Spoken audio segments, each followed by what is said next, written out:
How to set color tuner brightness on Skyward TV. If you found this video helpful, please hit the like button, subscribe, and turn on the notification bell for more video like this. On your remote, press the gear icon. And on your screen, go to gear icon or settings. In settings, go to display and sounds. In display and sounds, go to picture.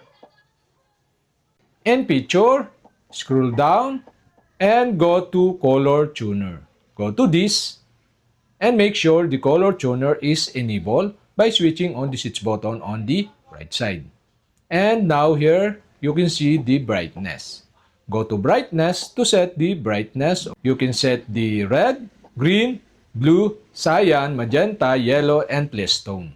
You can adjust to the right or left.